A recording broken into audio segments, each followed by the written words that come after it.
With wildfire threatening, Lake Tahoe prepares for emergency. The decision to flee their home Thursday in the mountains above Lake Tahoe became clear, and Johnny White and Lauren McCauley could see flames on the webcam at their local ski resort. Even as ash rained down under a cloud of heavy smoke, the couple wasn't panicked because they had an early warning to leave their home near Echo Summit, about 10 miles, 16 kilometers, south of the lake, and wanted to avoid last-minute pandemonium if the wildfire continued its march toward the tourist destination on the California and Nevada border. "You don't want everyone in the basin panicking and scrambling to try and leave at the same time," McCauley said.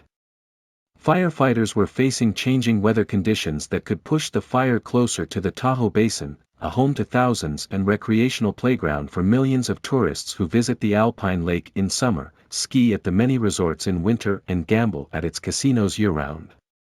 Winds and temperatures were expected to pick up in coming days while humidity drops, said Daniel Berlant, Assistant Deputy Director of the State Firefighting Agency. "That's what's closing the window of opportunity. We've had to make progress and really get hold of the fire," Berlant said. Echo Summit, a mountain pass where cliff-hanging U.S. Route 50 begins its descent toward Lake Tahoe, is where firefighters plan to make their stand if the Caldor fire keeps burning through dense forest in the Sierra Nevada. "Everything's holding real good along Highway 50, said CAL FIRE Operations Section Chief Cody Bogan. "The fire has been backing down real slowly, we've just been allowing it to do it on its own speed. It's working in our favor." The fire is one of nearly 90 large blazes in the U.S. There were more than a dozen big fires in California, including one that destroyed 18 homes in Southern California, which has so far escaped the scale of wildfires plaguing the north all summer. A new fire broke out Thursday in the Sierra foothills, forcing evacuations near the historic gold rush town of Sonora, just dozens of miles from Yosemite National Park. Fires in California have destroyed around 2,000 structures and forced thousands to evacuate, while also blanketing large swaths of the West in unhealthy smoke. Climate change has made the West warmer and drier in the past 30 years and will continue to make the weather more extreme and wildfires more destructive, according to scientists. The Caldor fire has been the nation's top firefighting priority because of its proximity to Lake Tahoe, where its tourist economy should be in full swing this time of year. "This is the week before Labor Day weekend, a busy weekend, normally," South Lake Tahoe City Manager Joe Irvin said. "That is not going to be the case this year." The Federal Emergency Management Agency noted in a report on the fire that social, political, and economic concerns will increase as the fire progresses toward the Lake Tahoe Basin. The agency did not immediately respond to a request to elaborate beyond that statement. Visitors are still crowding the highway that loops the massive lake and riding bikes and walking the beaches, but many are wearing masks.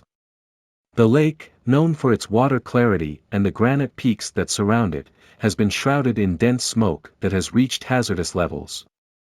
The Lake Tahoe Visitors Authority reversed its advice from earlier in the week and recommended tourists postpone their travel. Previously, the group that promotes tourism on the south side of the lake advised letting visitors decide whether to cancel their trips amid smoke and approaching fire. Carol Chaplin, the president and CEO, said hotels and lodges were in lockstep with public safety officials.